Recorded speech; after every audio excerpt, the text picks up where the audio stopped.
Greetings, everyone.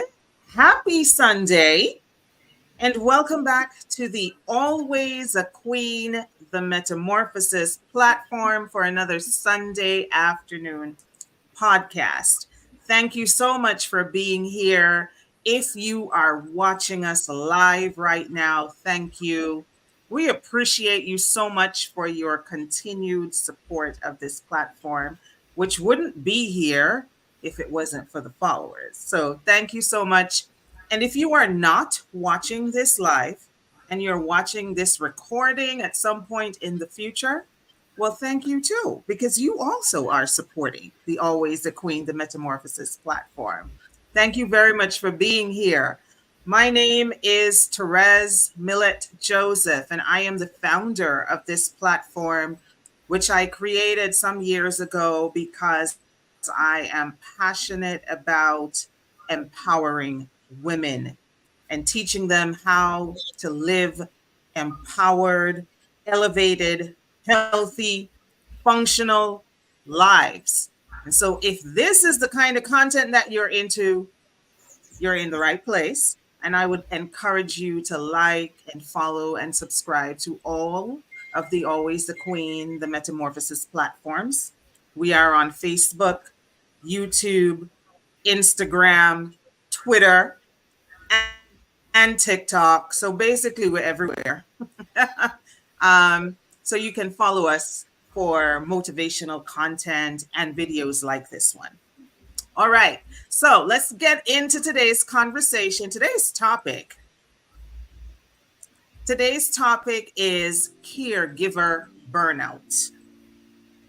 And I invited some of my sister queens to be here with me to help me unpack this topic. My internet connection is giving me some issues today because I don't know, I feel like the weather might be messing with it a little bit, but bear with us. If there are any glitches, just send prayers and stay with us for this conversation. All right?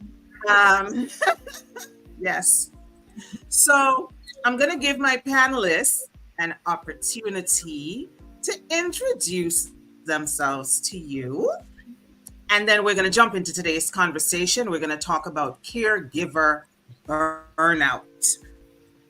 And we're going to see how much we can unpack because this is such a deep and wide topic. So let's start with Pam. Pam, this isn't your first time on the platform, but still introduce yourself to the people just in case there's anybody on here who has never met you before. Yes. Hello, everyone. My name is Pam Lambie. And actually, I was on a few weeks ago when we were talking about sisterhood. And so I am a licensed clinical social worker. I've been in the field of social work for over 30 years now. I graduated with my master's in 92. So I have been working in the helping profession for all of my adult life. And there's a lot, to say about working in that field because I feel it is my purpose, but it's also, it could be difficult and emotional strain at times because, it requires a lot of exposure to, people and their, ongoing issues. So I'm very glad to be here. I'm glad to be a part of this conversation. And thank you for the invite again, Therese. All right. And I'm going to knock it over to Saran. Also not a stranger to the platform. Greet the people. Good evening, everybody, or good afternoon, wherever you're watching. My name is Saran King. I am a board-certified medical doctor in general medicine and holistic health coaching. And I am passionate about anything health and wellness related. And I focus not just on physical health, but mental and spiritual health. I am also one of those persons who've been following Therese from the beginning and She always has a great topic. So I was glad for the invitation to be a part of the conversation. I have been in healthcare for almost 15 years now, and I have personal experience with what we are going to be speaking about, being a part time caregiver to my mom who has dementia. So I'm happy to be here. Thank you.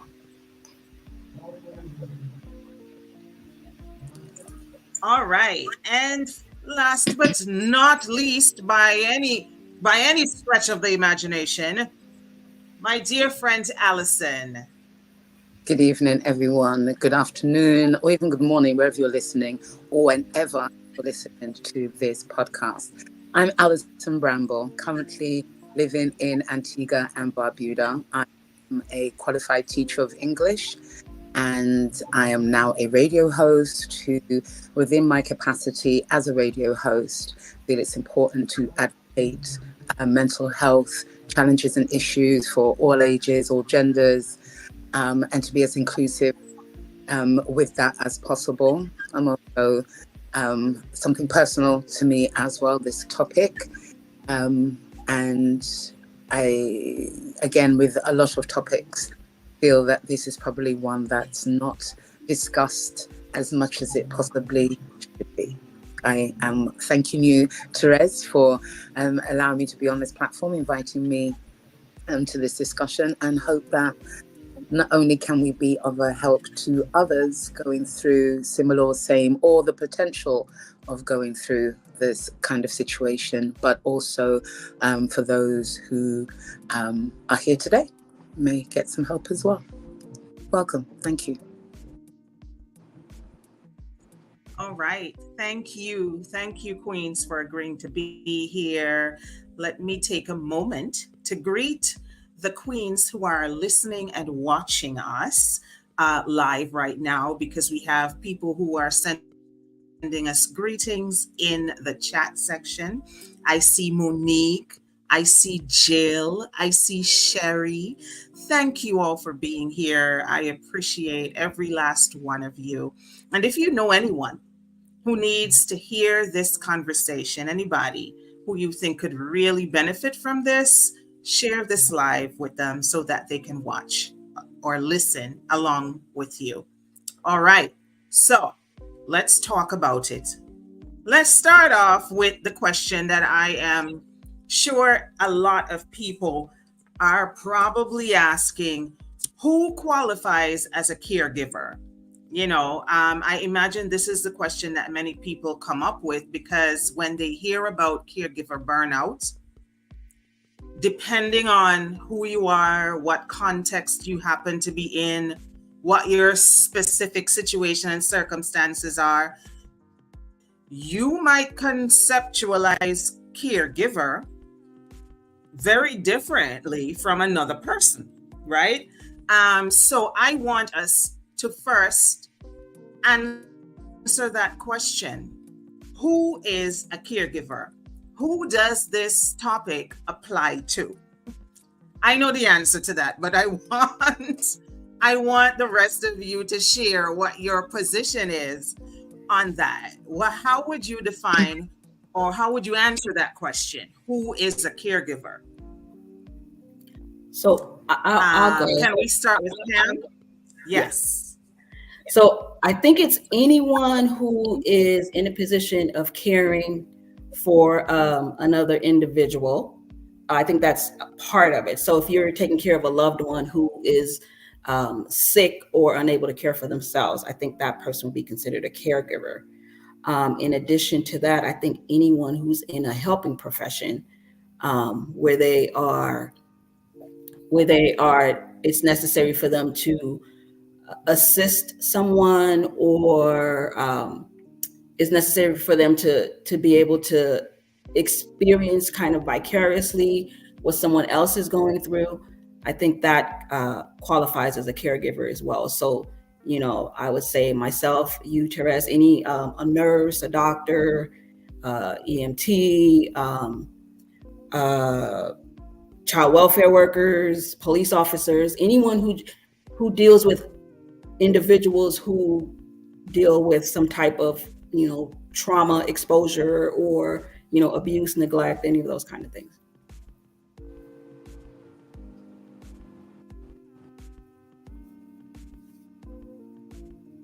You're on mute. Sorry. How about you, Saran? How would you answer that question if you were asked to define who is a caregiver? So for me, a caregiver is anyone who's providing day-to-day care for another person. So parents, healthcare providers, first responders, anyone who is providing some sort of support, whether it's physical, mental, or spiritual, for another individual. So even persons in religion, religious workers, pastors, social workers, anybody in healthcare, for one, and anyone who's providing some sort of health care to another individual. Right. Yeah, agreed. And Allison, who is a caregiver? To you, who would you consider a caregiver? My little cousin, my little sister. It could be anyone that's been mentioned, aforementioned before, but also you've got teachers, sisters, nieces, children, daughters, sons. Some are accidentally become caregivers. Some become caregivers because of circumstance. Some can be unwilling and reluctant caregivers as well.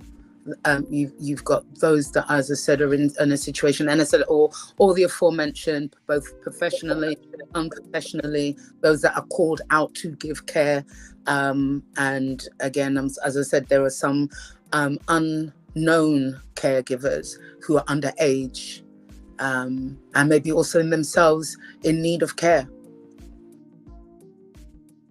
Oh, yeah. So right. So right. So I agree. I agree with all of the persons and situations that you ladies mentioned. And I'm going to have to say that based on what you have said, anybody could be a caregiver.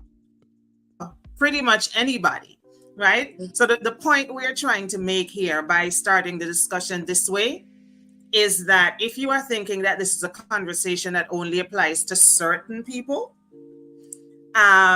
maybe you should think again. Maybe you should revisit what your concept of caregiving looks like. Because when you think about it, pretty much everybody around you is a caregiver in one way or another. All the counselors and the therapists obviously are caregivers because they spend their days helping people work out their problems. All of the nurses and the doctors are caregivers because they're taking people who are taking care of people who are physically ill. The EMTs are caregivers, the firefighters are caregivers, the police officers are caregivers, the teachers and the people who are working at the daycare centers are caregivers. I mean, the parents are caregivers. And as Allison said, sometimes even the children. The older children who are looking after the younger children have also been converted into caregivers, haven't they? And so caregiving, this is so much broader than many of us realize. And let's not forget the people who are looking after their elderly parents. Those people are caregivers, particularly if you are looking after parents who are handicapped in some form. If you are looking after anybody who has declining health, you're a caregiver. If you're looking after anybody who has an injury, you're a caregiver. If you're looking after anybody who has any type of medical condition, you're a caregiver. If you help out the neighbor who is elderly and doesn't have anybody visiting him or cooking for him or her, you're a caregiver. So but pretty much, I mean, when you look at it from that very global perspective, almost everybody is a caregiver. I mean, almost everybody I know is a caregiver. I'm wondering if I should check my social circle because everybody in my social circle might be suffering from caregiver burnout of some kind. I'm gonna have to check in on my friends. All right. Okay, and I don't even think that we have a really comprehensive list here because I'm sure there are people that we haven't mentioned that could actually be added on to the list that I already outlined and that we outlined. All right, now that we have kind of broadly defined who the caregivers are, what is caregiver burnout? That's the next definition that we need to kind of unpack here. How can we define caregiver burnout? Who would like to jump in on that one first? I'll jump in. So as usual, when I get a term, I look up the meaning of it because I want to make sure that we are on the same page in terms of what we're talking about. So I saw that it was defined as a state of physical, emotional, and mental exhaustion that can happen when you dedicate time and energy to managing the health of someone else. So we all may be a caregiver, but if we're not necessarily tending to the, physical, emotional, and, mental well-being of someone else, and it's not necessarily expending our energy, we may not necessarily encounter caregiver burnout, which is a good thing if you don't deal with it. But it is the exhaustion that comes from the dedication to it. It's like having, you have no fuel left in your tank. You have no more energy to spend on the things that you need to spend it on because you're exerting all of that energy into your caregiving. Yeah. So basically, burnout looks like you having poured more into the act or the process of caring for somebody else to the point where you have nothing left for yourself, is what it sounds like. I often define that as like when somebody's in a state of burnout, it's never just physical. And I know many times when we hear the word burnout, we think it's physical exhaustion. But burnout is not just physical exhaustion. Burnout is a state of physical, emotional, mental, spiritual, all of the things together combined that happen when you are continuously over a protracted period of time pouring your time and your energy and your life force into other people or another person and not being able to find a balance so that you can pour back into yourself at some point. And so you over time are completely depleted, not just physically depleted, but depleted in every way, like just 100% all around drained. That is what burnout looks like. So I don't want people to think that just because they're physically tired that they're burnt out. This goes beyond just being physically tired. This is you just like you sleep and you wake up, and one would suppose that after you sleep and wake up that you should not feel tired. You sleep and you wake up and you're still tired because you're not just physically tired, you're mentally tired, you're emotionally tired, you're just tired in every way. So sleep alone is not gonna fix it. You know what I mean? That's where my mind goes when I think about burnout. But I'm gonna let Saran jump in, or Allison, whoever wants to go first. Okay, I'll go. I think for me, I only learned about the burnout on my own, on the show. I didn't recognize, doing a health segment with Therese, recognizing that there was a a burnout for carers. I was unaware of it. I think for most, a lot, not all, possibly a minute amount of people may or may not have known about this terminology. So for me, it was new, and the impact of learning about it and looking at what it is for me is this is what it looks like. This is what burnout looks like. This is trying to manage a career, manage studies, manage life, and manage dementia, Parkinson's, and Alzheimer's. And watching the impact it has on the individual, and the struggle of trying to remember this person who is now a stranger, and the care of that and everything else that comes with it.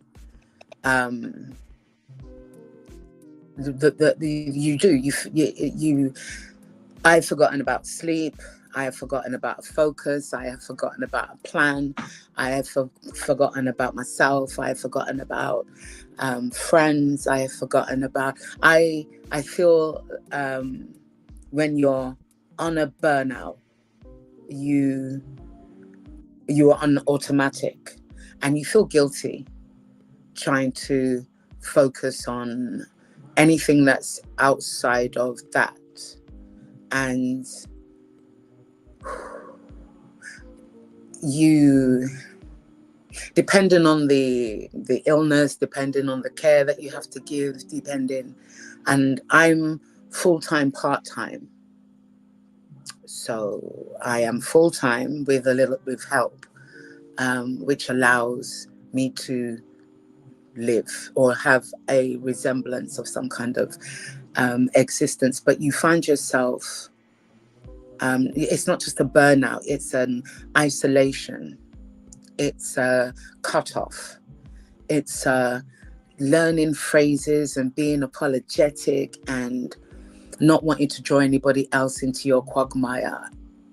It becomes a world where it's not just burning out. It's a lot more than that. And as much as you may want so many other things in your life to be going and doing or what have you, you literally just try and everything is centered around that individual, and it becomes encompassing. So yeah, it's tired. I can give you that one. Yep, you got that. You've got tired. You've got also anxiety, because you don't know what's going to happen to that person. You don't know. You're not in control of that. You're not in control of anything. You're just an observer, managing, coping with what you are presented with each day, and you literally just have to roll with it. And it's lonely. It's a lonely road, especially if you're on your own. And for some carers, they are by themselves, and they don't have much of a network for them to be able, and again, depending on where they are as well, that will have an impact on stuff like that. I'm going to shut up now, because I'm sure Saran can chime in there, but you guys want honesty, right? Absolutely. And before Saran says anything, can I just say that thank you for that transparency. Thank you for that share. I can feel I can feel the heaviness coming through my screen right now as I sit here and listen. I wish I was near you so that I could give you a hug, but I'm sending you a virtual hug and thanking you for just being so transparent with your experience, Yeah, thank you for that. That was profound. Yeah. Okay, go ahead, Saran. Yeah, I really resonated a lot with what Alison said. It goes beyond physical exhaustion, it's an emotional, mental exhaustion, and everything that you do, at least for me, everything I do is I'm planning my vacations around it. I have so much anxiety if I have to leave and wonder, what's going to happen when I'm not there. And when I do leave, something does happen, and then I feel guilty for leaving. And so it's like an emotional roller coaster. And I think, especially for persons who are in healthcare, we are seen as the strong ones. We're seen as the ones that persons lean on and get advice and recommendations and treatment. And so you do feel that isolation. And I tend not to share certain things with certain people because, they're looking to me for support while I am also needing support. But people are looking up to you. People are looking to you to be that strong shoulder to cry on. And it is an isolating and a lonely world. Seeing that person's looking at you and they think you have everything put together, and not realizing that you might be crumbling in the background. And so you kind of have to put on a front, put on a mask to show that, yeah, I'm all right. And I remember some months ago, you had a young lady, I can't remember her name, and she was talking about having a panic attack. And I never experienced a panic attack in Oh, my Anik. life. She had a book. She had some books that came out, some artist Anik. books. Her name is Anik. Anik, right? And she was talking about that. And I've heard other people talk about having anxiety and panic attack, and I've had some nerves.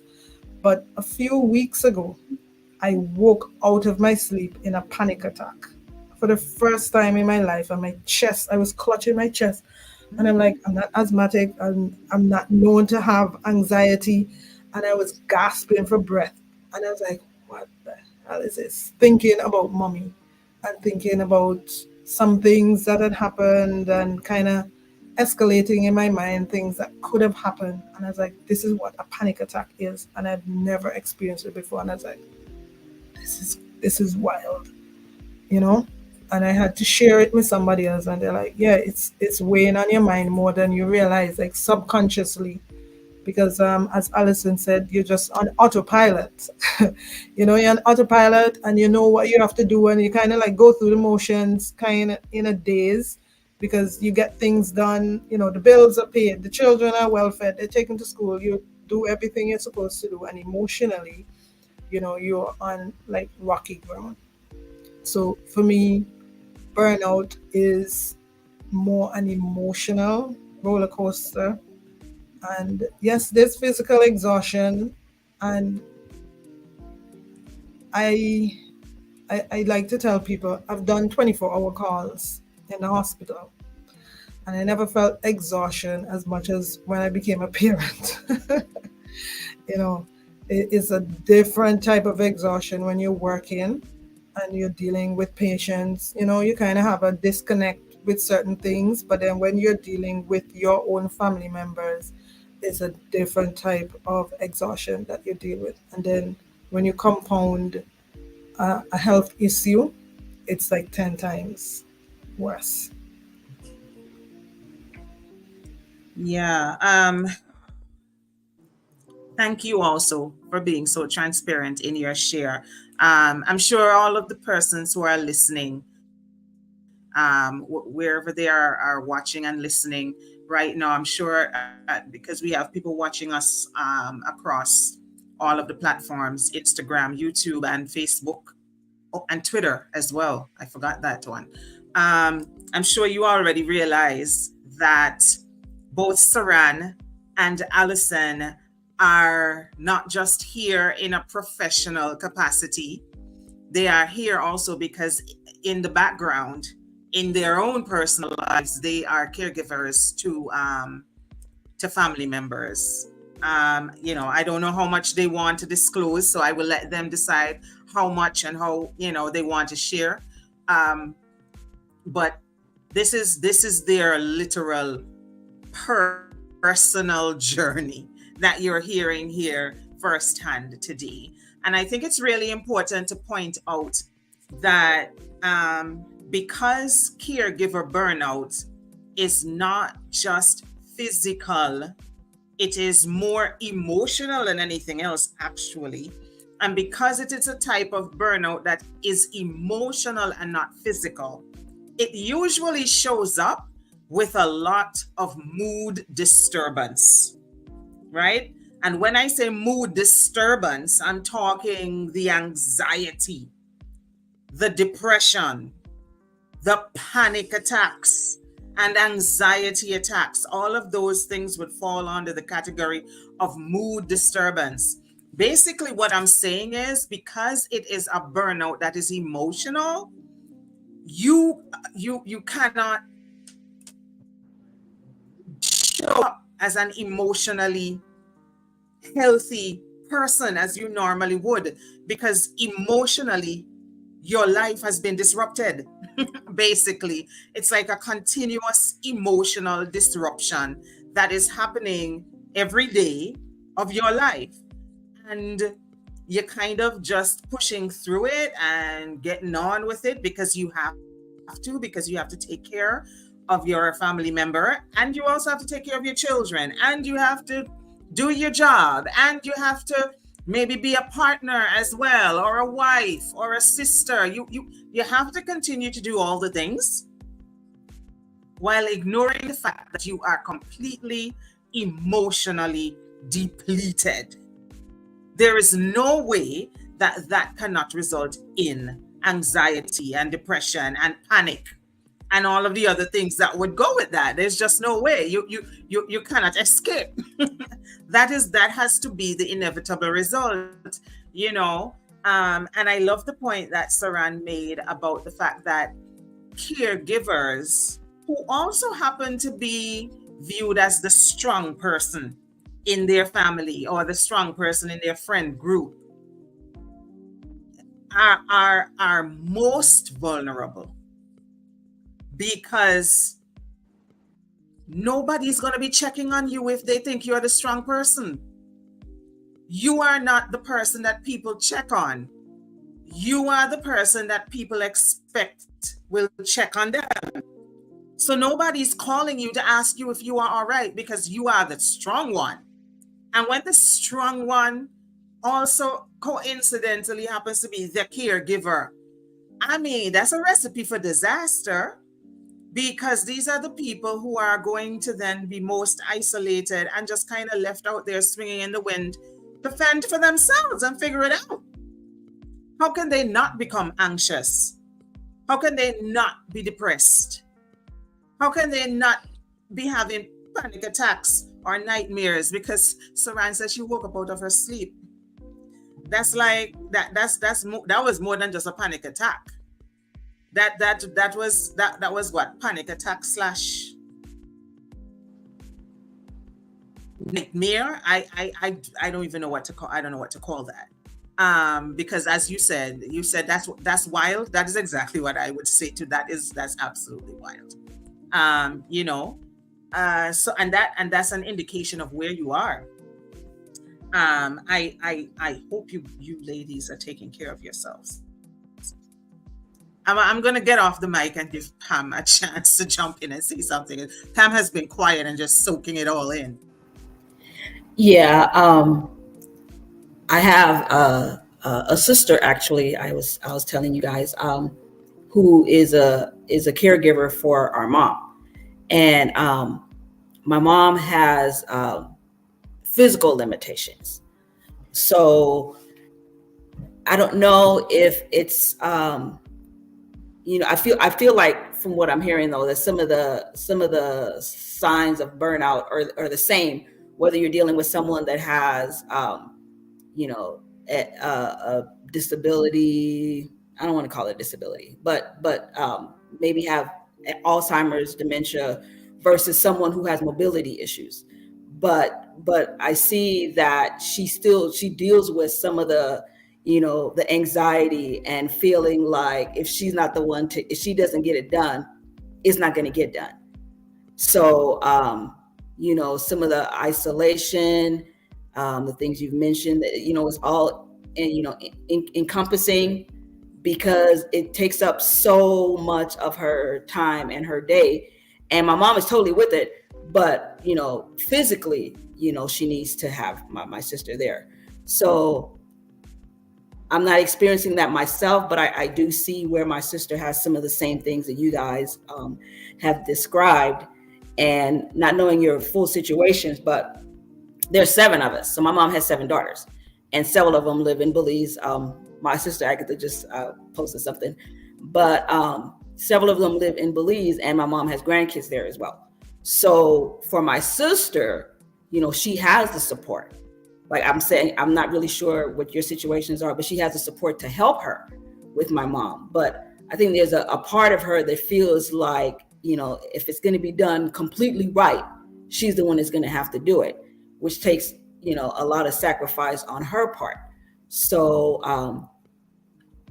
my thought is, if you are in a position where you can get help, where everything is not all on you, that you would want to, try to do that, because like you guys described, it's isolating, it's all encompassing, it's anxiety provoking. So if you can share that burden, I don't want to call it that, but share that responsibility with someone, I do encourage people to do that, because there's nothing that says that you can't get help, that you can't have someone, part off some of those responsibilities to someone else, so that they can help as well. Because when you're depleted, I saw something that said that burnout happens when the care you provide exceeds your resources. So that's exceeding your emotional resources. And if you can share some of that responsibility, then you can, gradually get some of those resources back. But okay, someone said lots of people around you, but they may not count as support. I get that.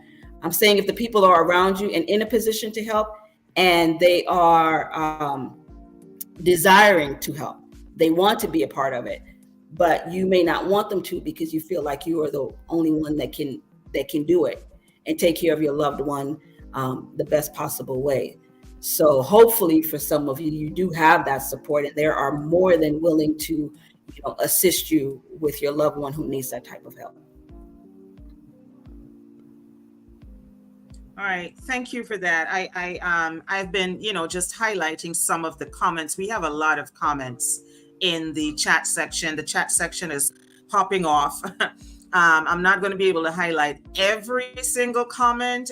So please forgive me if I do not bring up every last comment, but I'm selecting a few that I think we really should look at and perhaps even speak on. This one right here from MJ.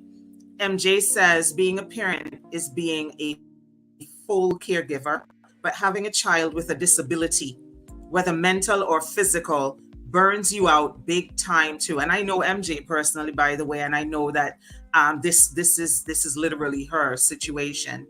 I am grateful for the help I do get, and my load is lighter than some, but emotionally it drains you so much. You have to show up mentally, physically, emotionally, and financially. Sometimes I want to scream for how overwhelmed and burnt out I am most days. I am now learning to get more help, and with therapy, fill my cup first. So I send love and light to all. Thank you so much for sharing that, MJ. Thank you. And that is literally MJ's life. Like I said, I know her personally, so I know some of the challenges that she has faced. But she just pretty much in a nutshell described what caregiver burnout feels like, Pam said, is when you are giving the person, like how much you're giving is actually more than the resources that you have access to, the emotional and the psychological resources. I once heard somebody describe it as burnout feels like a candle that has run out of wick.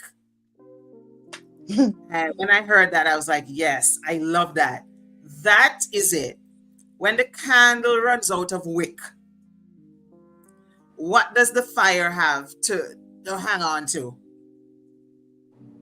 That's kind of what burnout is like. I loved that. When I heard that analogy, I was like, that is exactly it. That's like a perfect description. But the thing is, what do we do about it? Right? How can we address this? I feel like we've made a very good we've managed to kind of lay it out pretty well. So I think anybody who's listening to us right now who may have caregiver burnout, probably right now may be aware, if they were not before, that we might be talking about them, and they didn't know that they had caregiver burnout. Because I think we've done a pretty good job of laying it out, what the symptoms are, and the signs that they might be looking for. And so the next big question, and let me just add to the symptoms, because I actually put a little list together of things that people can look for, in case you're still wondering. If you're listening to us and what we're saying is resonating, and you're thinking to yourself, oh my goodness, that sounds like me. I think I have caregiver burnout. Let me add to it, in case you're still wondering, in case you're still on the fence, right? In addition to what we've already said, the emotional exhaustion, and there may be physical exhaustion too, but we're emphasizing the emotional exhaustion. That is a top symptom. If you are withdrawn from friends and family, if you are living your life in a state of isolation because you can barely leave the person that you are caring for, or persons, and if you feel guilty if you decide you're going to leave them for an hour or two to go and do something for yourself, or to take a little vacation, or to get away for the weekend, you may have caregiver burnout. If that guilt is overpowering you so much to the point where you have decided not to go anywhere, not to do anything, not to have a life at all, and so you are now at a point where you just have no interest in any activities that you previously enjoyed, you feel lonely and abandoned, you might have caregiver burnout. You're feeling hopeless and maybe a little helpless too. That might be an indication that you have caregiver burnout. If your appetite is not what it used to be, or you are experiencing weight loss, Allison, am I putting you on blast? I see you shaking your head. I'm sorry, I'm not talking about you. I'm not talking about you, Allison. I'm talking in general. I'm sorry. Right? But if any of this is you probably have caregiver burnout. If you're having sleep issues, you probably have caregiver. I'm sorry, Allison. You can't concentrate because your sleep pattern has changed. You're not resting enough. And so during the day, you can't focus. You're struggling to concentrate on whatever it is that you have to get done during the day. Also, if your sleep is being disrupted, it means your immune system is probably not going to be doing its job. So you're probably getting sick more often. Every minute you have a cold, or you're catching the flu, or you're just not feeling well. And if also in general your mood is not what it normally is, the mood disturbances, anxiety, depression, or maybe you might say, I'm not anxious or depressed. If you're irritable, constantly frustrated, easily angered, it's like you have zero tolerance, you can't put up with anything, everything triggers you, that's still mood disturbance. That qualifies as mood disturbance too, right? So don't think that I don't have anxiety, I don't have panic attacks, I'm not depressed. Don't think that that's the only thing that qualifies as a mood disturbance. If you're always biting everybody's head off, that's a mood disturbance, my friend. You are not okay. Okay, and all of these things are symptoms of caregiver burnout. So if you heard anything that sounds familiar, check yourself. Check yourself. Okay, Allison just took a deep breath. Allison, I feel like you have things to say. Go ahead. I will turn off my mic. I think you pretty much hit every nail on the head, and with every description that we've had from our esteemed guest here on the panel this afternoon, and the comments that have been coming in. Hyacinth, welcome to the club. I think I resonate with every single thing, and and I know MJ personally as well, and she's right. It does help when you have some help and some kind of support, but the only the most regular comment I hear from people is was it, no worry man, you're God will bless you. God will bless you. I mean, and there's times when I just think, really? Yeah? Okay.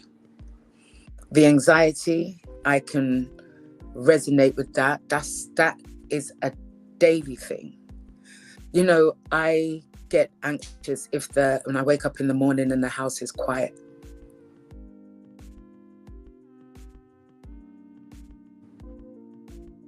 Because I don't want to be the one. But then I am the one. I'm the only one. That in itself, I pray for movement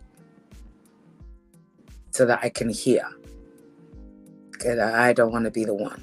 So I can feel with you, Saran, on the sense of that anxiety, that wake up, that panic. I mean, I think I may have that part of that.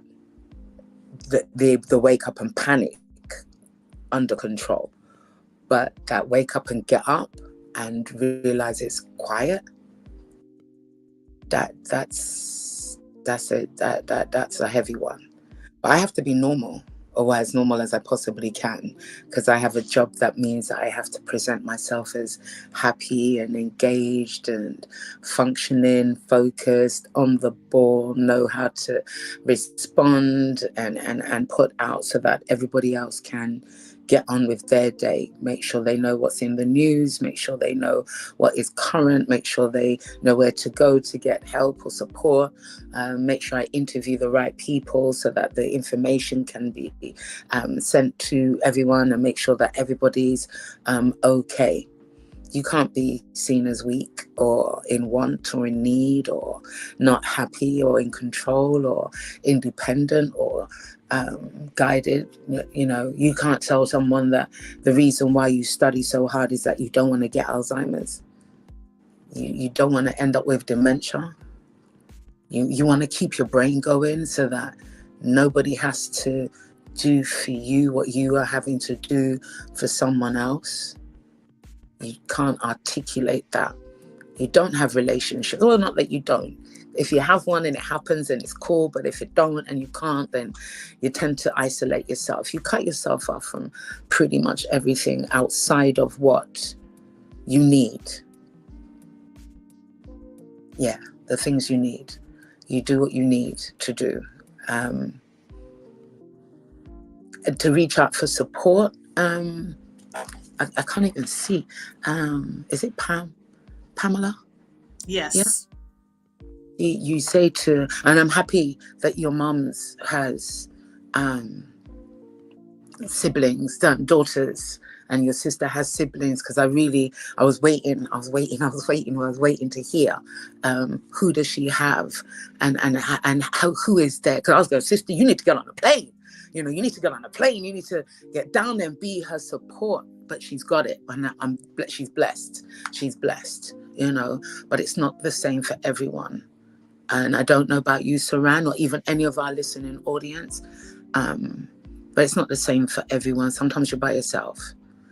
And a lot of people want to dictate and guide and give direction and tell you what you should or could or can be doing, but they're not there on the ground to be there.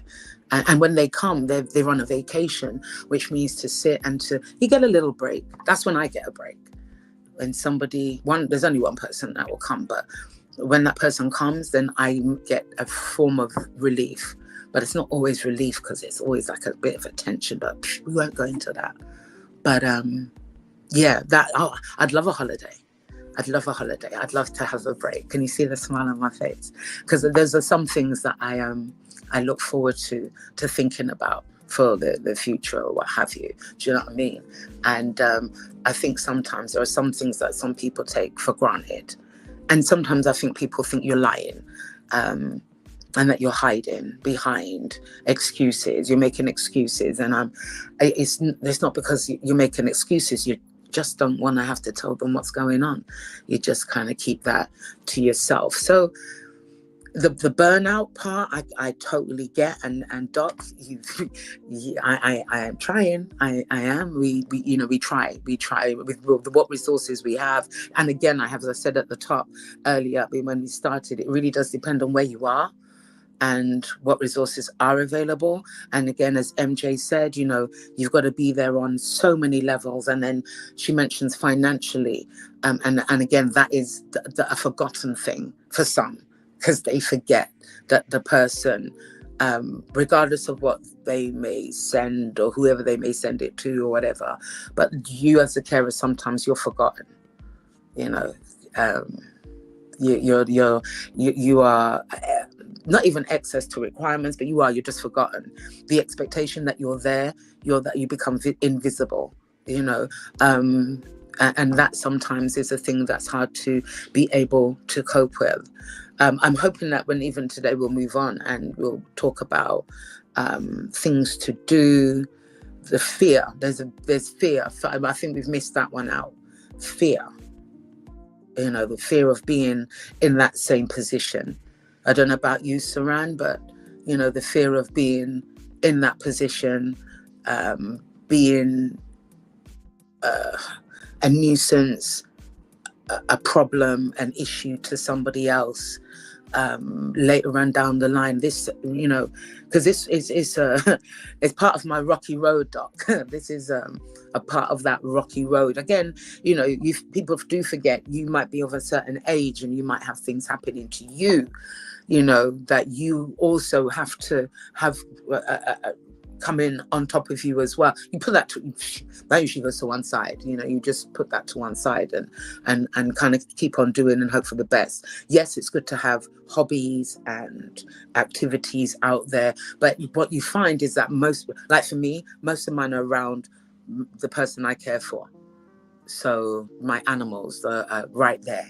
They're right there. I don't have to go away to embark or enjoy them. So it's easy to have avenues of respite or short things that you can do. But again, the assumption is that it's the same for everyone. I can't tell the last time I booked or even thought about booking. Maybe last year I thought about booking a holiday, but that never came to fruition because there is no one else, kind of thing. So looking at avenues of doing things, you find that again, you have those things close to where you are, what you're doing. It's not because you don't want to do anything. It's just that you're very mindful of your responsibilities or responsibility. And as I said earlier as well, not everybody is a willing caregiver. That also has an impact on how you see yourself and what you're doing and things like that.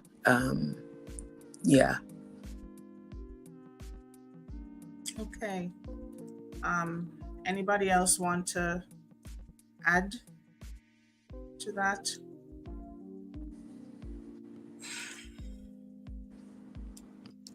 Okay, if not, I'm sorry. I feel like I'm just like, it's all doom and gloom. It does feel like that sometimes. It really does. I'm sorry. No, you don't need to be sorry. You don't need No, to be but I sorry. could like you, again. There's other people who may not be in this situation, who may end up in this situation, and I think it's a thing that we don't do, and we don't plan. In our culture, we don't plan. We don't plan for our retirement. We just roll on into it, and we talked about this before, Therese. And I think this is the one thing that I would like to say to people. It doesn't have to be all kind of like doom and gloom. I'm sorry. But what we can do is maybe look and give people some guidance as to planning for their units, their family, because you might be the one sibling, the one child that is the carer, but you may have that network. That those things have to be or should be discussed. They should be talked about, and not just let it happen, as most of the time it seems to have that effect. Or oh, she's there anyway, so let her just be the one to do this. So maybe some discussion like that should be had amongst the family, the children, the grandchildren, and things like that, in order to make it a little easier for those, because generally we don't put our people in homes because of, so someone's got to be around to do that caring as well. So I'm gonna be quiet. I wanted to say something. Was Pamela? Did I see you ready to jump in just now? I don't know.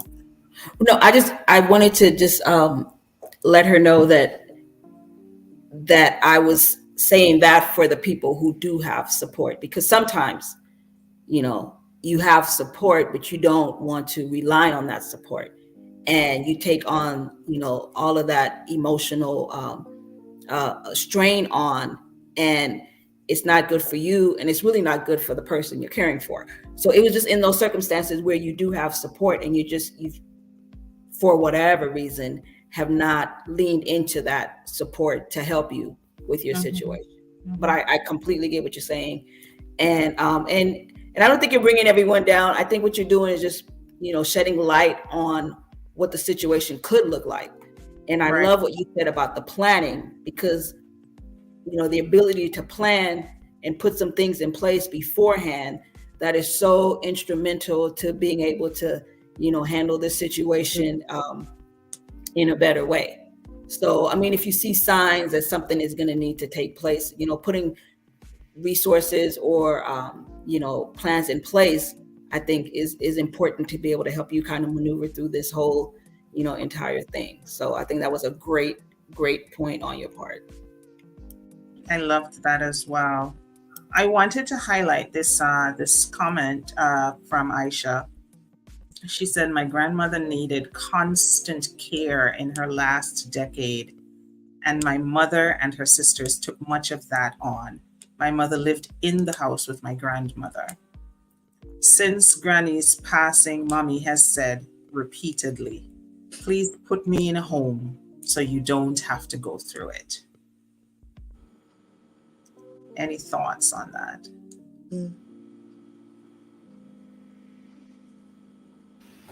Yes, I want to share something on that.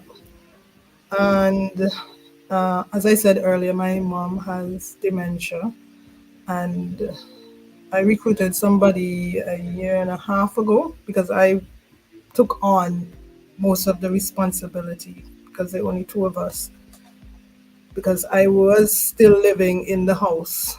And so I was like bouncing between three houses trying to do everything, and it became too much. It was just like overwhelming. So I got somebody to come in during the week, but the weekends are still iffy. And I have thought about putting her in a home, but of course, if she's going to go somewhere, it would have to be up to a certain standard. And quite frankly, I've been looking and I haven't seen the standard of care that I would like to put my mother in. And so we have opted to have somebody come to the home.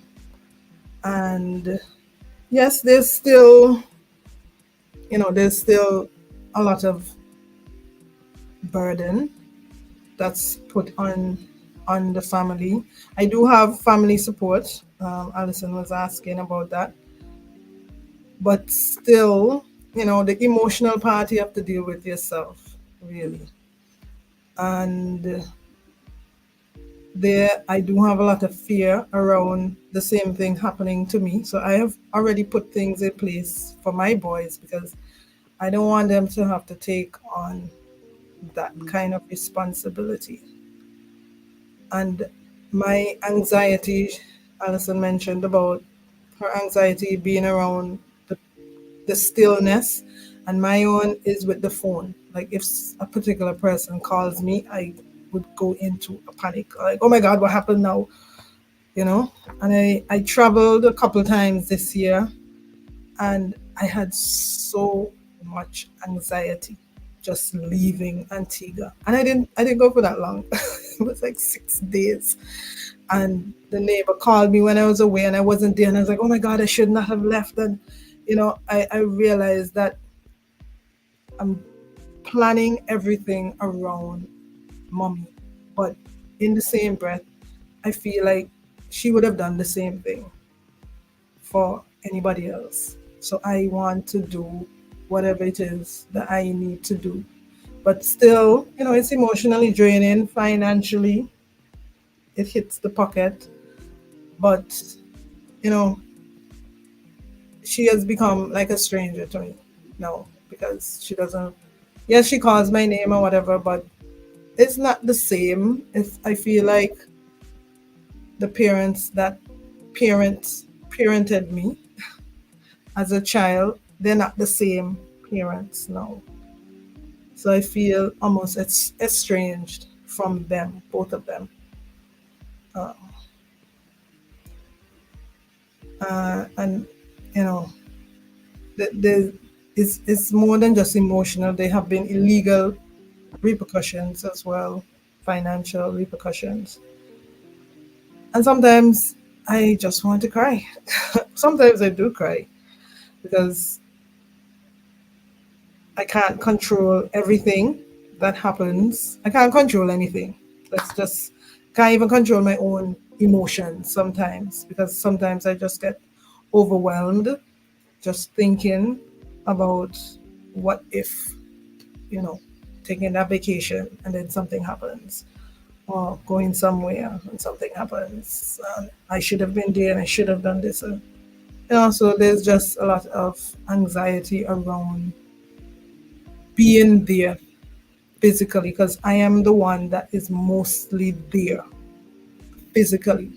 Yeah, people will call and check in, but just being there, I feel like that's something that has to happen because in my mind, like I don't see anybody else being there physically and emotionally for her. So I want to be that person because she would have done it for me or for any other family member.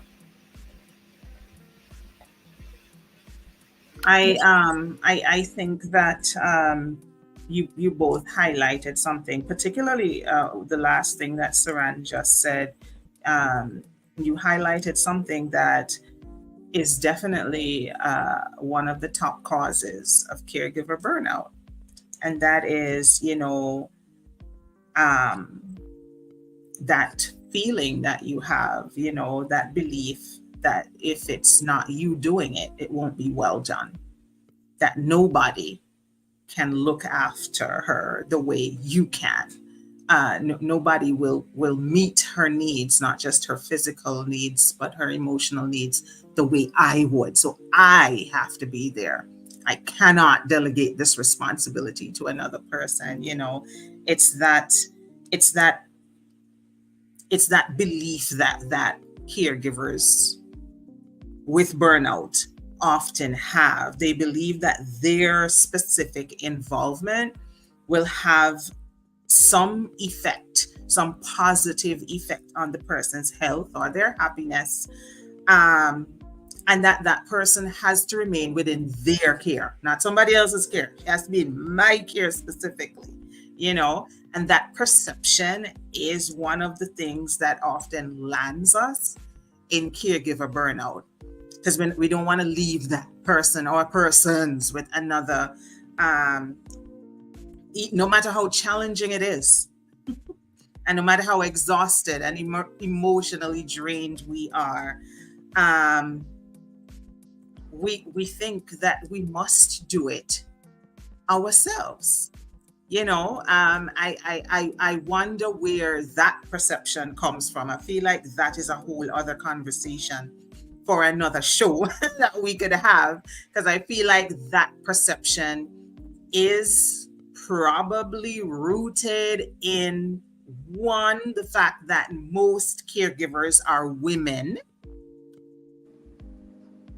Most, not all. I know there are men who are caregivers too, but most caregivers are women who are by nature nurturers.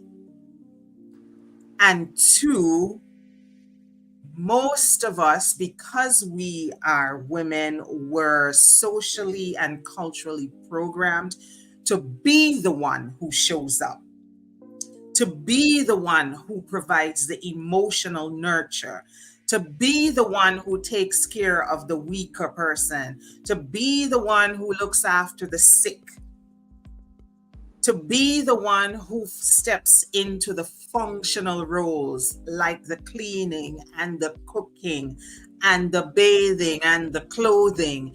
It is just, it's like it's a cultural expectation that it is the woman who does this.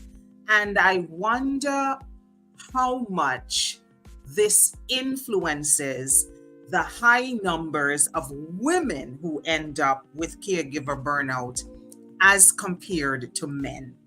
Does that make sense? But like I said, that's a topic that could be a whole other podcast. Like, why do more women end up burnt out? Are women more susceptible? Or is it what is it? You know? I see Pamela unmuted her mic, and I know Yeah, I was gonna things to say too. I was gonna say, in the cases where maybe the man is the caregiver, possibly he may have a wife who is also helping him with the caregiving. So it's not necessarily, all on him. So so I think he has help and support that maybe a woman may not necessarily have when they're tasked with caring for a loved one. You have some thoughts, Alison? If not me, who? That's it. Simple. If not me, who? Yeah, I'm not even going to go into the gender equation or anything like that. You're right. If there's a man doing it, more than likely he's got a woman giving him a hand or doing the majority of that caring, as he may be the son or the financial provider, or whatever. But I'm going to be honest here. If two other pair of legs and two arms came in that house and said they were staying for a minute, I'd be out the door quicker than you know what. Out like a light, like a rocket. Gone. Hey. Couldn't hold me back, keep me back. Not even the dogs would be seeing me right about now. I ain't even lying. Yeah, it gets you to the point that, yeah, but for me, like there's no one else, you understand? So, but I'm not even, I do it because that's who she is to me. I do it. I do it because, like, it could be me. Hey, I'm about put out there what you want back. You understand where I'm coming from? I ain't gonna lie, I am unwilling and probably reluctant, but the care that I give is 100% done with love. You know what I'm saying? Because you got to also remember, not everybody has had the same relationship with these people that some people have. Let me put it that way. Not all the love was spread equally along the line. Let's just put it that way. And they usually say what's that thing that people tell me now? The stone that the the stone that they throw The away. stone that the builders rejected becomes the chief cornerstone. I'm your reject right here. Ouch. And so now having to be cornerstone, but I'm not alone in that. I'm not alone. There are many people who I've come across that are in the same position. Who, if not me, who? You may not even be in charge of nothing, but you are the one in charge of what is going on right here. You know, it's sad. It's sad. You know, sometimes it brings out the worst in people, not always the best in people, you know.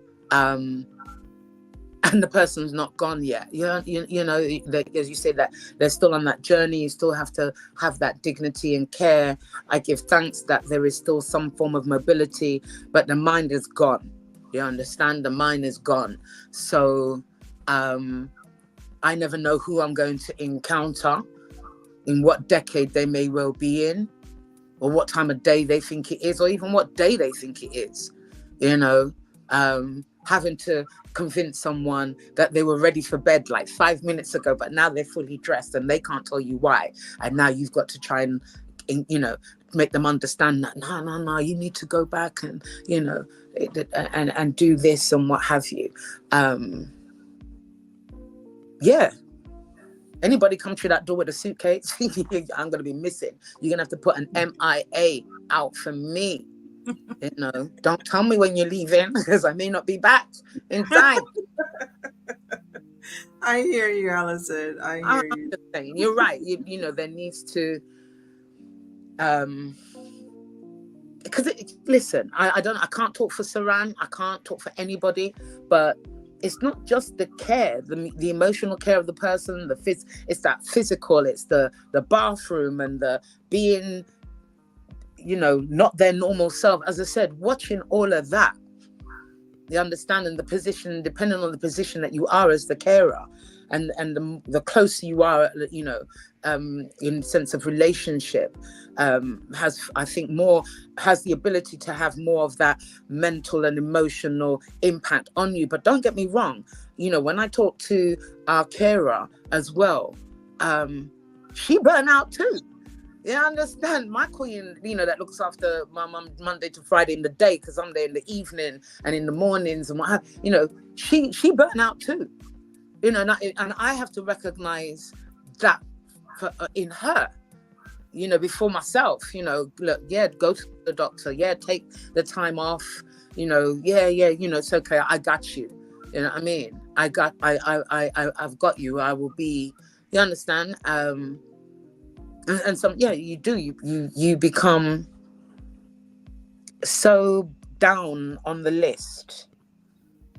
You know, you become so down on that list, that again, if planning, preparation, a general spreading of responsibility or responsibilities. Thank God, like my mom can use a phone. I can give you that. She can use a phone. Woo! Can she use a phone? No. But again, you know, having people not know what you know and how they are when they're on the phone, that's like a different, you know what I mean? Like, go, what you doing to you? No. Let me give you that in context. You know, you know. So again, the isolation. I mean, I'm not that I stop anyone from phoning her or whatever, no. But for me, I try and limit those moments, and stuff like that. Is there light at the end of the tunnel? Yeah, but it's not to everybody's liking. That's another thing. The cold reality of life. You know what I'm saying? There is a light at the end of the tunnel. That one of those mornings when I get up or even go to bed or whatever, and it's quiet, and it doesn't stop being quiet. You understand? If you know, that is light at the end of the tunnel. Because for some, that's the only chance you're going to get to start breathing again or start living again. And it sounds cold, but it's a stark reality. And again, something that has to be planned for, prepared for, both mentally, spiritually, you know, on a holistic level, you know, not just the waiting for it, but the getting through that hurdle and being prepared to live on the other side and not be that hermit and the shut off on the closing and stuff like that. But you don't even know how you're going to be when you get to that stage, or and that stage actually happens because you're not in control. There's so many things you're not in control of. It does make it hazardous again. And I think maybe for me, being single and stuff like that, it's compounded a lot. It's made it a lot easier to hide. You know, there's less people having to watch or be involved or that I have to include or anything like that. So yeah, but there is light, and then there are good days. I'm few and far between, the worse it gets, because Alzheimer's, Parkinson's, these things are degenerative. You know what I'm trying to say. Degenerative. The one, girl. Yes. And that, there's managing it, but they get to put, it's one thing trying to parent or mother a parent that still thinks they're a parent. Oh boy. Like it sounds like a problem. You got to remind, like, sometimes you wonder how old they see you at. That's the point that I have to keep, does she realize that I am this age, and she can't be, doing or saying, so that's another, again, it really does depend on who the care is going to and vice versa. So there's a lot of things in that, primarily we're talking here about I guess adults parenting or trying to parent parents who still think they're parents. And that could be, it's like, sometimes it's like Groundhog Day, repeating something over and over again and reminding them that this is, and going through this scenarios and again it's the same thing. It's kind of a little, when it comes to Alzheimer's and dementia, and it's a bit like Groundhog Day. You do have to, it's hard because you're not there, like, yeah, can't, like, why are you walking around with knives in your hand? Why are you hiding this? Because the illness comes with its own baggage. There's so many things you've got to be as a carer on that. And again, I'm only talking about what I'm going through, but other people have different disabilities, be it mobility, be it sight, be it hearing, be it, it could be a health thing where they have to be monitored and have to have, health things done, as well as medication.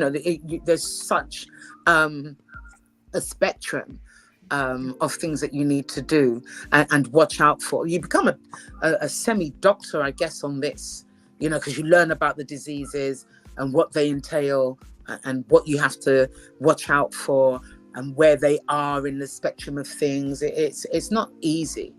It's not easy. So again, you've got to be calm. And I've had that too, Lindell. I've been physically attacked, verbally all the time, but physically I've been attacked too. So I get that, Lindell. I get that. I definitely. Lindell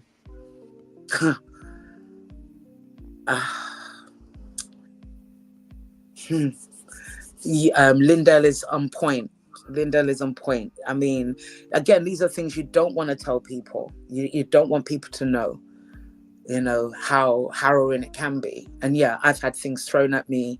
I've been hit in my face. I've had things picked up and thrown, verbal, again, because you don't know what you're going to meet, like the person you're going to meet. And as Saran said, I'm dealing with a stranger. She's as strange to me as I am probably to her. She's completely not somebody that I recognize. Not to some of the degrees that I'm having to deal with. Okay. We're on the home stretch of this podcast now. And on this final stretch, I want us to because we've this conversation has been really heavy. Heavy, heavy, heavy. And so on this home stretch, I want us to give, if we can, some help and some hope, because I am we it has been so heavy. It's been so heavy. Can we give our listeners and viewers some help and some hope? Of course, of Can we course. provide some tips on how to how to how to cope, and maybe even how to prevent caregiver burnout?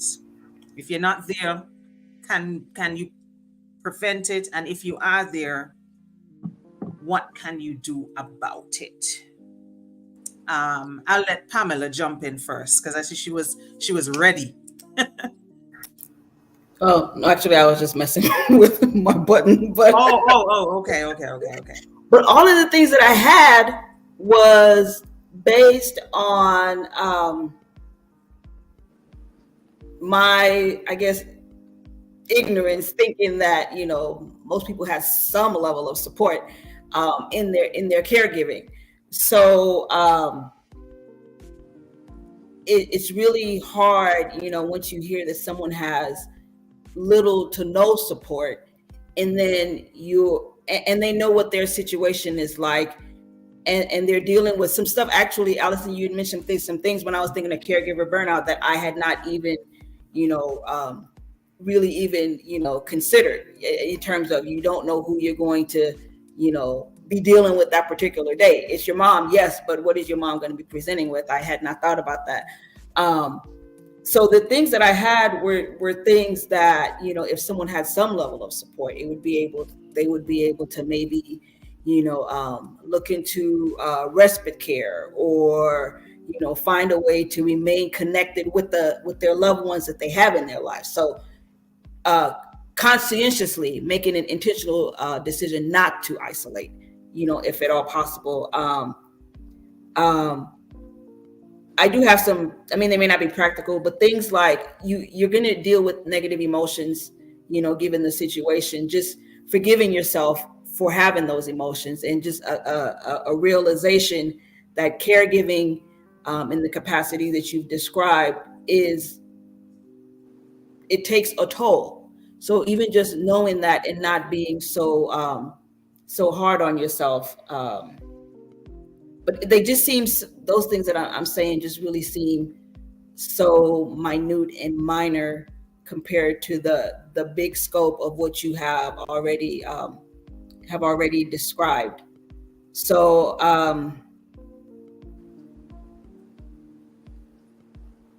I would just say, if there are people in your life that you can remain connected to, that you can talk to, it's not going to necessarily alleviate the tasks that you have to do for your loved one, but just being able to, release those emotions in a healthy way, and focus. There are some positives to caregiving, I would imagine. The fact that that your loved one is taken care of because you're taking care of them. Being able to spend that quality time with your loved one that maybe if you were not the caregiver, you would not be able to do.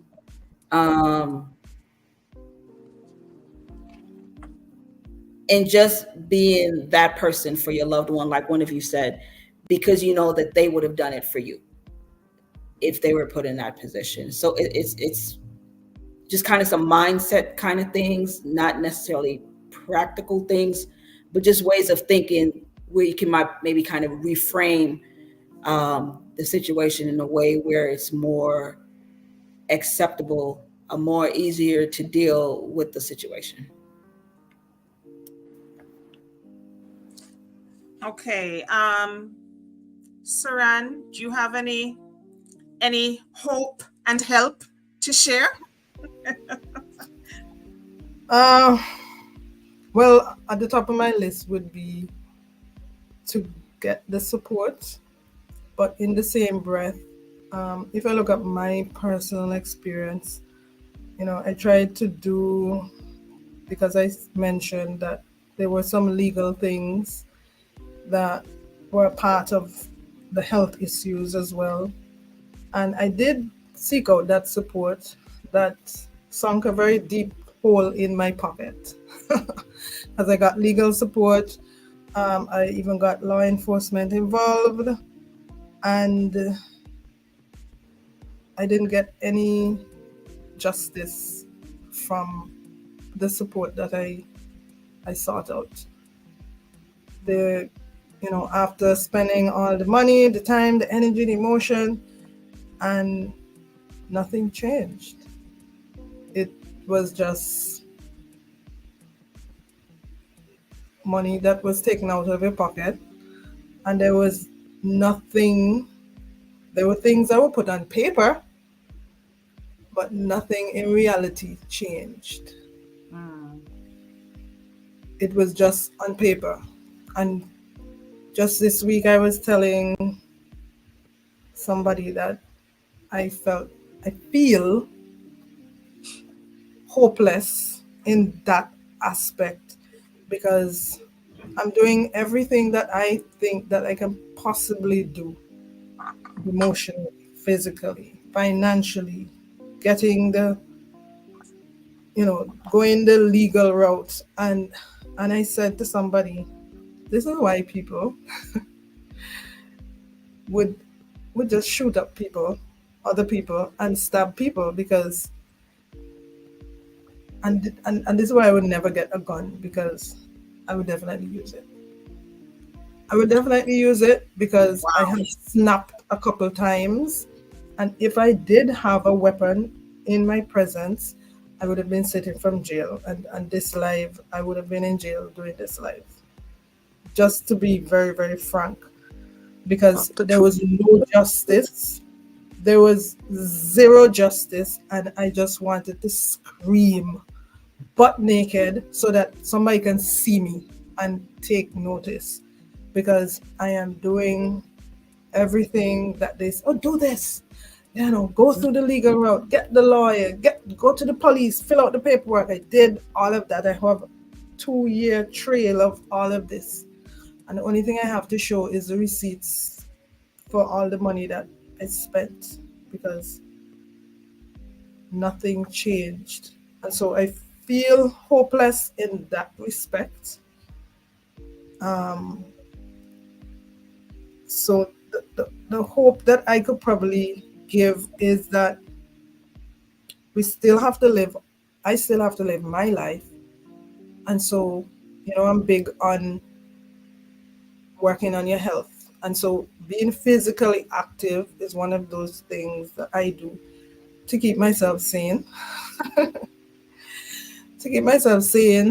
And kind of, it doesn't get rid of the problems at all. It doesn't. It only help you get through that day, because you don't know what tomorrow will bring. And so literally have to live one day at a time. Literally. Like, if I die tomorrow, God forbid, that I did everything that I possibly could have done for myself and for my family. And I can't live in fear of, I can't allow the situation to hold me hostage as it has been for the past few years, because whether she goes or I go, the earth will still spin. And the birds will still come out and sing, and the grass will still grow, and life will go on. But in the moment, it feels like I'm in quicksand, just going down slowly. And so what I can say is try your best, because, it's difficult even for me, for somebody who I think I'm doing all the things and I still feel that sense of despair. So get the support where you can and hope for the best. Get the support for yourself so that you can. I know some people like Alison, I feel the emotions when she speaks because I can't imagine not having support. Like I have support. Sorry. No need to be sorry. You don't have to be sorry. It's okay. I have the support and I feel hopeless. So I don't imagine how Alison feels not having that support.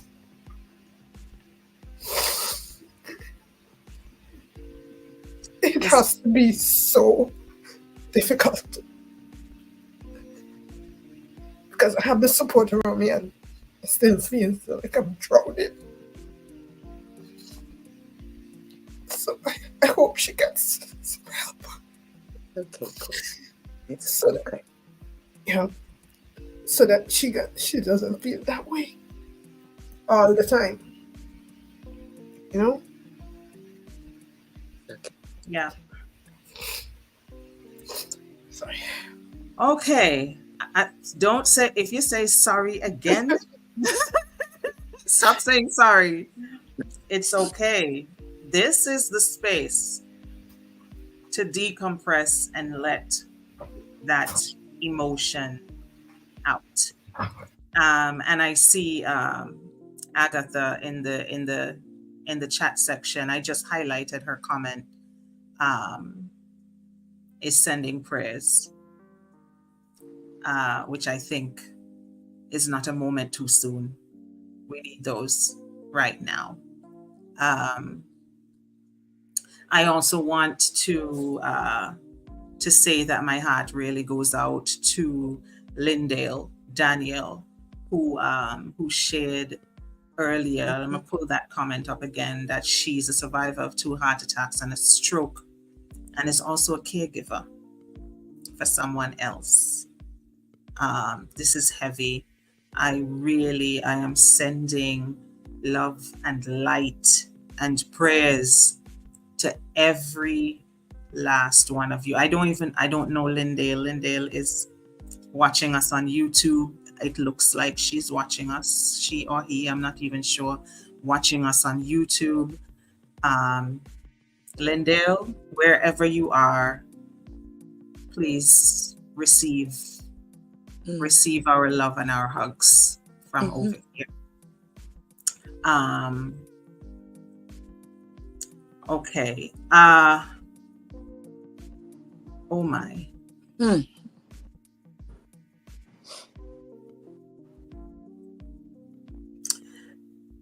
So Lindale, that is what we are not going to do.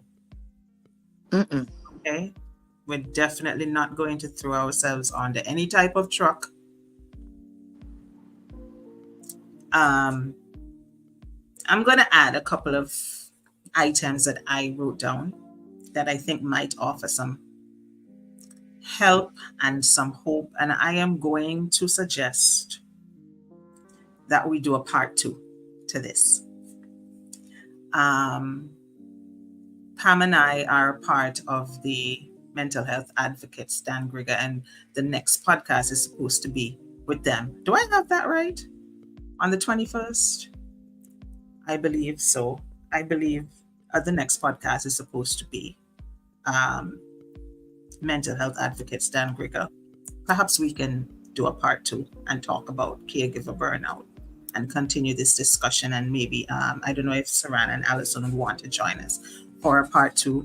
I don't want to put them on the hot seat again because this has been heavy today. But you are welcome to join. But I feel like we should do a part 2 because this has turned out to be a lot heavier than I thought it would be, and there is so much more that we could say that we have not had a chance to say. And we said we were going to stop at the 1.5 hour mark, and we've gone past it, as you can see. I'm going to just through a couple other things that I jotted down that may help, like practical tips. One of them, the number one that I am going to mention, because I'm a therapist, so number one is going to be me telling you, talk to somebody if you can. That's always going to be my number one tip. If you can access mental health care, and I'm saying if you can because people are listening to us from all over the world right now. I don't know where you are. I don't know what your circumstances are. I don't know if you can afford it. I don't know if you have access. I don't know. But if you can, find somebody and talk to someone. That's my number one tip. The next tip is going to be ask for help. And this isn't just mental health care. I mean, functional, practical, everyday help. Ask for help. Many people in your position, caregivers I refer to, are not asking for help. They want to do it all themselves because they don't think anybody can do it as good as them. Nobody's going to look after my mom as well as I would. Nobody's going to look after my aunt as well as I would. Nobody's going to look after my dad as well as I would. Whoever it is, my child, my children. We convince ourselves that if it's not me, it's not going to be well done. I need you to release this, release that, and ask for help. Get help. That is my other tip. Another thing is to find local resources if you can. Maybe you don't have an actual family member or friend that you could ask for help, but maybe there might be some resources in your community that you can access. Is there maybe a daycare for the elderly that you could leave your loved one just for one day? So you can have one day where you just go, I don't know, to the beach, or if not to the beach, maybe you don't want to go anywhere. Maybe you just want to sleep. Maybe you just want to lie down and sleep and get some rest. Maybe you do want to go somewhere. Maybe you want to go for a walk or go see a friend or go watch a movie or go get a massage or whatever it is. Don't tempt me. Maybe find local resources. There are many local resources, organizations, groups in your community that may offer services and support that you have not heard of and haven't taken advantage of. That's another tip that I am throwing out. Find people that you can trust. I'm not saying just find random anybody to look after your loved one. Don't do that. But people who you are confident would provide care, even if it's just for a day, even if it's just for one day, so that you can have a moment to catch your breath. And this is specifically for persons who are like in a position that Allison is in. Allison doesn't have anybody. It's just her. She does have this caregiver that she mentioned that she hires who comes in when she has to go to work. Because if Allison doesn't go to work, then how do the bills get paid? You know what I mean? But then she said that the caregiver also has burnout. So what are we doing? You understand?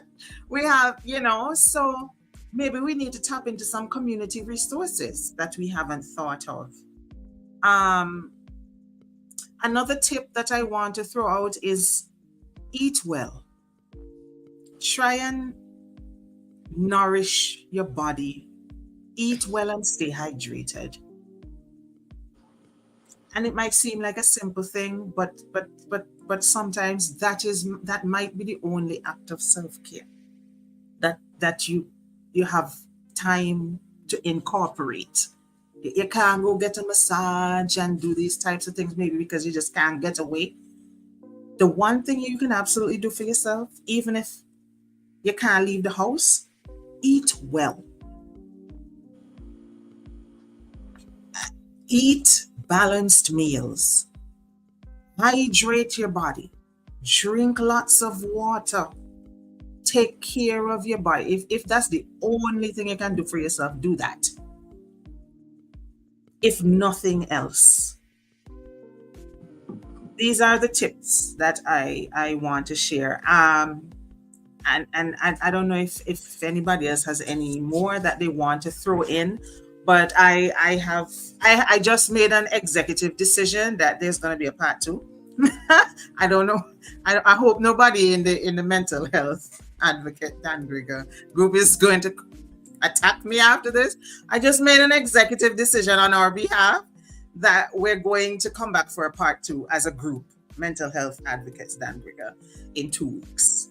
So anybody who is listening, watching, who would be interested in a part two, this podcast is every 2 weeks, so we won't be on next week, but the week after that, which is April 21.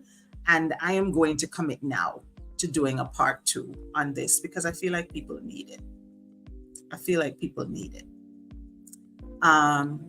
So I'm going to let you ladies do your, parting words. What do you want to leave our viewers and listeners with? Yes, go ahead, Allison. I have some hope for people. Oh, you didn't share your tips. I'm so sorry. Go ahead. The first thing, as I said, and I've alluded to this before, is to plan. To plan, to try and organize as a family, as a unit, as siblings, whatever, as a group can be, to plan. That may incorporate your community or the community where the person needed the care is, but there needs to be not just a verbal understanding. We may need to put this in writing so that people are aware of their roles and responsibilities when time comes, and if possible, preparing the individual. And as I said, we're generally talking about our seniors, our mothers, or our fathers, but to try and prepare, if possible, a space or place so that there's less of having a discussion, that at least in that group, there's a household that can afford to hold and have that individual with care, because not everybody can. Some people may have to change their lives completely around to be able to accommodate. The other thing, and I say this because I feel it needs to be said, I mean, because you've all said some great stuff, but if you can, run. There, I said it. If you can, run. If you don't have to be the one, then don't be the one. All right. And sometimes you have to be honest with yourself to maintain, because to be a caregiver, you don't have to be there all the time. You, as you say, you can alternate the roles, rotate the schedules, etc., etc. But if you can, run. If you don't want to be the one, then run, and do that with the mindset that you will support the carer, whoever that one ends up being, give them support. But, I sometimes you have to take the cheese out of your mouth, because in the absence, as I said, in the absence of everyone else, who else is there going to be? And for myself, that is, me. But again, it's the planning, it's the preparation. Like we don't do for our retirement and things like that, we need to start doing this amongst our culture, amongst us as Black people, and start to have this as a discussion and not something that we fear away from. And even in the instance of someone being ill, hospitalized for any long length of time or anything, and the recuperation period of time, again, you may indirectly, unwillingly end up being a carer, so in doing that as well. And you're all three of you are so right. There's so many things, if you can access and can afford it and can get to it and can have it, then do it. Do whatever is available to you. I'm not trying to be a martyr. There's no way I am trying to be a martyr. I am literally working with what I have, and sometimes that may not be what you would like to have, but it's what you've got. So again, you're also right. Take up every, talk to people, ask for help. But it does depend, and Saran will back me up on this, I think. It depends on the person that's being cared for. If they're not willing, you can book them on every trip, every old person's trip, everything. You can book them. Doesn't mean they're going to go. Okay? And but trust me, when you said about daycare, no, I probably want to be going back. Let me finding my behind. Where you at? You need to come back. The whole point is, drop and return. No. If that was possible, believe you me. So again, make light of things is the other thing that I would try and do. Don't rise to everything that comes your way. Sometimes you gotta, just let that one slide on by. And I say that to, which one is that? Lindale. Yes. One thing that I've learned is don't rise to everything, baby. Don't rise to everything. Let some things go. Let some. It will hurt. It may hurt.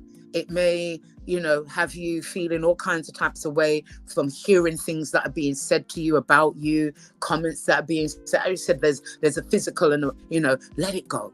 Buttercup, let it go. And sometimes this is where you need your buffer. Remember we talk about the buffer? Yeah, you do. You do need a buffer zone.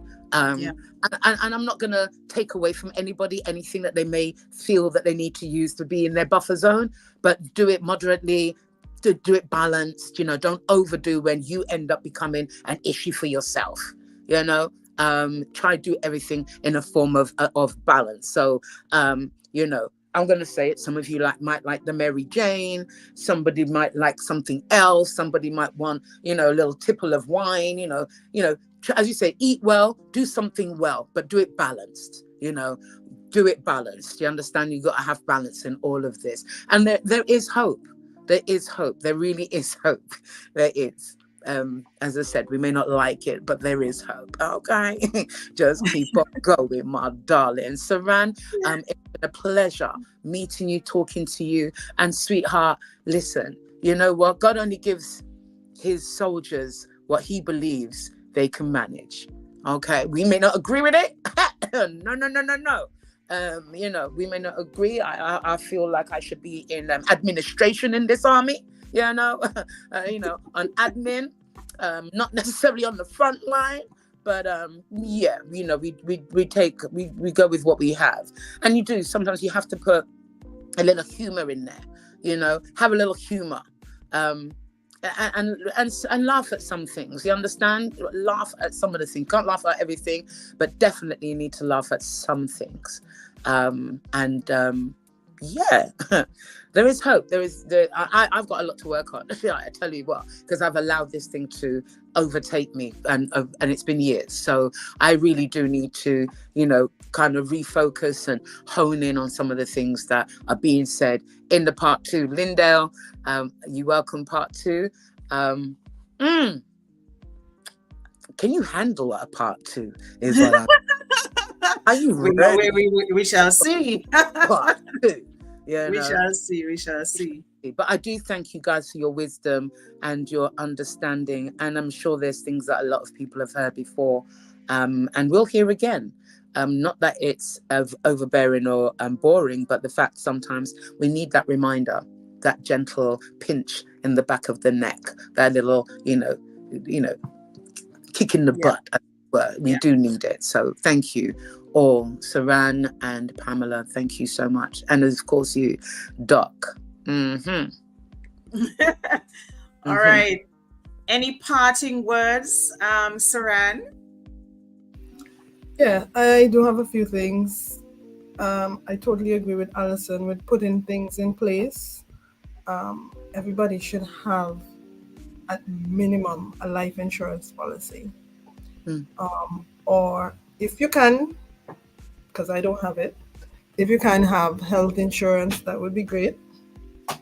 And some sort of savings for life events that will happen, because something always comes up.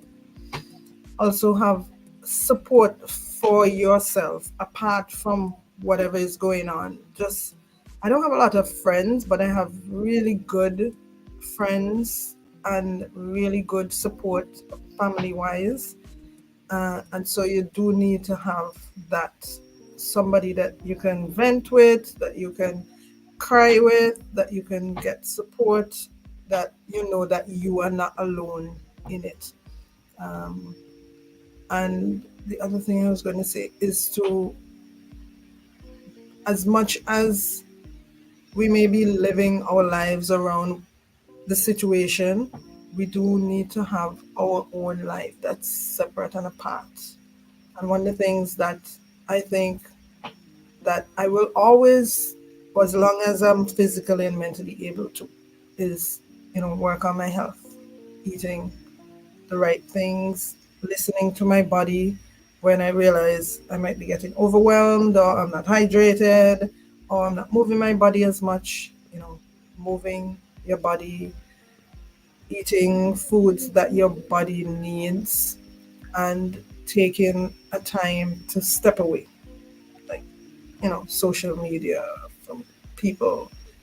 We need to, because a lot of the times, a lot of things that we're going through is going on in our own head, the fear, the anxiety, the emotions. And so we have to learn to sit with ourselves and be okay. That even if something terrible might happen, or even something great, that we are okay. It is well with our soul, and that will be okay. And that's basically it that I want to share.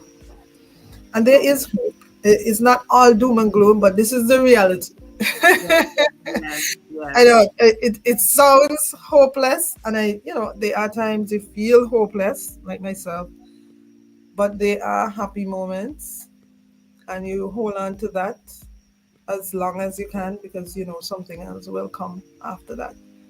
But it's okay, you know. All right. And Pam, do you have a parting shot you want to share? Yeah. I just want to say to anyone who is in the position of being a caregiver that self care is really important. And self care is really whatever you need to give yourself in that particular moment. So if you need a 5 minutes and you can do that, or if you need, if you can, close your eyes for a few minutes, it doesn't have to be, anything extravagant. Whatever you feel like you need to get you through that moment, in that moment with your loved one, I think it's important to be able to do. Also, do a regular check in with yourself to see where you are that particular day. You may be doing okay, but the next day it might be a little harder. So do a regular um, check in and just make sure that you don't get to the point where you are totally overwhelmed that particular day. And it's kind of hard for you to kind of bring yourself back from. If you're doing a regular ongoing checkup, and a check-in, I think it might, help you figure out what it is that you need in that particular day. And lastly, I just commend anyone who's able to even do it, because to be able to devote your life to someone and try to be there to meet their every emotional, physical, financial need is just such a task. And anyone who is able to do it, give yourself some grace, understand that doing this is a sign of just your total commitment and care for your loved one.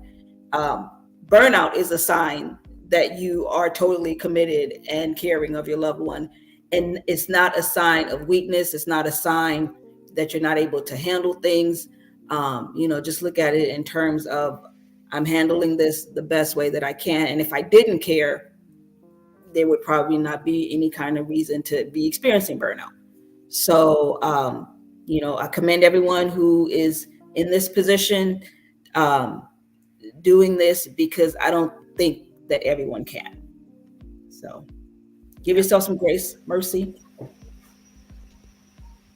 Sorry, I forgot to mention one thing that I wanted to mention, that anyone that you're bringing on board to help with the caring, make sure it's somebody who's knowledgeable about whatever the problem is that the individual needs. So whether it's a physical issue or mental issue, it needs to be somebody who knows about the problem, because they will have a better understanding of how to deal with it. Agreed. Agreed. All right. On that note, we're going to wrap up this podcast. I'm going to wrap up this Very heavy podcast. My goodness. I truly did not expect that it would have been as heavy as it was. But that's okay. That is exactly what this space is for. That is why I hold this space for you women that are sitting here with me today, and all the women who have been watching us and listening to us here this evening, and who will be watching this podcast, because I suspect this podcast is going to get shared quite a lot. I foresee this recording making the rounds on the World Wide Web. I feel like a lot of people are probably going to share this because this was powerful, really powerful. Thank you to all of the women who have been interacting with us in the chat section. I didn't get to read everyone's comment. Please don't think I ignored you. I could not highlight every single comment, but I thank you from the bottom of my heart for being here this afternoon. I really want to thank the ladies who are on the panel with me today, because, well, it's you're the ones who made this a powerful podcast. This is probably one of the most powerful podcasts I've had in a while. Really, really insightful and helpful. I see how you have been impacting the people just by reading the comments that they're making in the chat section. So thank you for being here with me today. Thank you for taking the time. Pam is probably going to be here again in the next 2 weeks. I don't know about Allison and Saran. You can let me know. But I am committing to doing a part 2 of this program, and I encourage everyone who's watching and listening now to join us again. If you would be interested in hearing us unpack this topic some more next week. Sorry, not next week. In 2 weeks, not next week, but the following Sunday. If this is something that you found beneficial, I welcome you to come back and be with us again next 2 Sundays as we, talk about this some more and offer some more hope and help to the people who need it. All right. And so on that note, I leave everyone here with love and light. And remember to be a beautiful week. Goodbye, everyone. Bye.